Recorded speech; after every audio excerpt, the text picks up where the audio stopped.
सिरोही में प्रभारी मंत्री महेंद्र चौधरी ने पत्रकार वार्ता करते हुए भाजपा पर जमकर हमला बोला। मंत्री महेंद्र चौधरी ने राहुल गांधी के मुद्दे पर पत्रकारों से वार्ता की। उन्होंने कहा कि राहुल गांधी की लोकप्रियता से भाजपा घबरा गई है, इसीलिए सदस्यता खत्म करने का षड्यंत्र रचा जा रहा है। उन्होंने कहा कि विपक्षी दलों के नेताओं को ईडी, सीबीआई के नाम पर डराया और धमकाया जा रहा है, इसीलिए देश भर में सभी दलों को साथ लेकर कांग्रेस सत्याग्रह कर रही है। वहां पे प्रेस को संबोधित किया। तो हमारा कहने का मतलब ये है कि राहुल गांधी जी से ये मोदी जी इतना क्यों घबरा रहे हैं। इसकी वजह ये है कि अडानी की और मोदी जी की जो दोस्ती है और उनके जहाज के अंदर जो दोनों बैठ के जिस हिसाब से दोनों बैठे हैं लेट के, वो फोटो राहुल गांधी जी ने पार्लियामेंट में दिखा दी।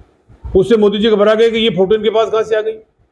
उसके अलावा 20,000 करोड़ का हिसाब राहुल गांधी जी ने पार्लियामेंट में रखा कि आप ये हमें इतना बता दीजिए। एक सवाल पूछा उन्होंने मोदी जी से कि मोदी जी, अडानी जी की जो सेल कंपनी है उसमें 20,000 करोड़ रुपए किसने इन्वेस्ट किया।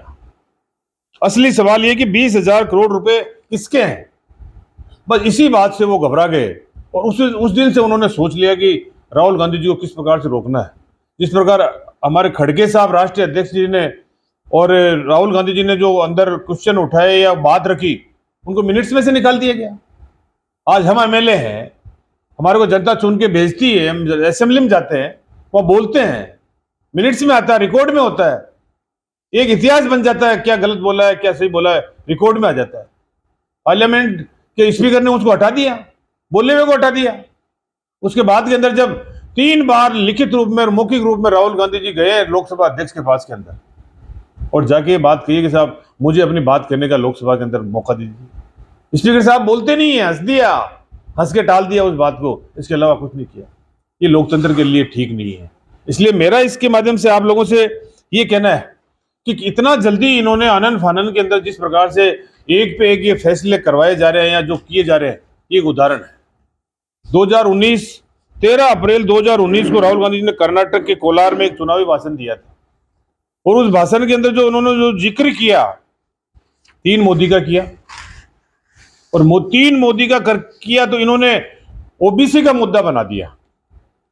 अब आप देख लीजिए, नीरव मोदी जी, ललित मोदी जी, काहे के ओबीसी, कैसे ओबीसी में क्या ये ओबीसी में तो अशोक गहलोत हैं जो अपनी जाति के अकेले एमएलए बन के आते हैं और इसी कांग्रेस पार्टी ने उनको 3 बार एमएलए सीएम बना दिया। ओबीसी तो छत्तीसगढ़ के सीएम है भूपेश साहब जो ओबीसी के हैं। तो ये इनकी कहां से ओबीसी के प्रति, लेकिन एक गुमराह करने का जो प्रयास किया गया, कांग्रेस उनको गुमराह नहीं होने देगी। कि ये 13 अप्रैल 2019 को जो एक भाषण दिया और भाषण के अंदर राजनीति के अंदर कटाक्ष चलते हैं, राजनीति में बातें चलती है। अगर आप इसी राजनीति के इन्हीं बातों के आधार के ऊपर अगर आप मुकदमे बनाना शुरू करोगे तो राजस्थान की विधानसभा में मेरा दावा है इन बीजेपी के एमएलए किन्होंने क्या क्या शब्द काम में नहीं लिए हमारे नेताओं के प्रति, अगर उनके आधार पर अगर आप मुकदमे निकालना या निष्कासित करना, सदस्यता समाप्त करने की कोशिश, आधे से ज्यादा बीजेपी के एमएलए की सदस्यता राजस्थान में समाप्त हो जाएगी। मेरा दावा इस बात के लिए, आप निकलवा के देख लीजिए। लेकिन हमारे स्पीकर साहब ऐसे नहीं है। सीपी जोशी जी ने सबको मौका दिया है और कोई बात भी कहती तो उसको बैठ के बात कर ली कि भाई आगे से ध्यान रखें, इस प्रकार के शब्दों का काम बने ले। किस प्रकार से इन्होंने एक गुजरात के अंदर, सूरत के अंदर एक मुकदमा दर्ज करवाते हैं। 7 मार्च 2022 को एक मुकदमा दर्ज करवाते हैं। पूर्णेश मोदी जो है वो मुकदमा दर्ज करते हैं। देखिए, आप मुकदमा दर्ज करते हैं, वहां पर वो कह रहे हैं मुझे मानहानि हुई है। अब उनको व्यक्तिगत रूप से कहां से मानहानि हुई है? मानहानि का मुकदमा तब लगता है जब उसको व्यक्तिगत रूप से नुकसान हुआ हो। उनका पूर्णेश मोदी का कौन सा नाम लिया राहुल गांधी जी ने, लेकिन उसे मुकदमा दर्ज कराया जाता है। और उसके बाद के अंदर वो देखते हैं कि कोर्ट अभी हमारे पक्ष का नहीं है या ठीक नहीं है, जिस प्रकार वो इस्तेमाल करने की सोचते हैं कोर्ट को। तो 7 मार्च 2022 को शिकायतकर्ता केस जो हाईकोर्ट में है उसमें स्टे की मांग करते हैं कि मेरा जो मैं लगाया उसमें मैं अभी स्टे मांगता हूं। और उसके बाद के अंदर 7 फरवरी को, जब 7 फरवरी 2023 को राहुल गांधी अडानी के संबंधों, राहुल मोदी जी के संबंधों के बारे में एक जोरदार भाषण देते हैं लोकसभा के अंदर। उसके बाद में 16 फरवरी 23 को वो शिकायतकर्ता गुजरात के हाईकोर्ट में जाता है और ये कहता है कि स्टे के रिक्वेस्ट को मैं वापस लेता हूं। देखिए आप कैसे कैसे घटनाक्रम कैसे कैसे चल रहा है। उसके बाद में 27 फरवरी को ट्राई कोर्ट ने इसकी कोर्ट की फिर वापस सुनवाई शुरू हो जाती है। और 23 मार्च को ट्रायल कोर्ट राहुल गांधी जी को दोषी ठहराते हुए 2 साल की अधिकतम सजा दे देता है, जो आज तक इतिहास में नहीं हुआ है। आज तक इतिहास में नहीं हुआ है। वो काम यहां पर 23 मार्च 2023 को किया गया और उसके बाद में क्या होता है, 160 पेज का फैसला, और वो भी गुजराती भाषा में,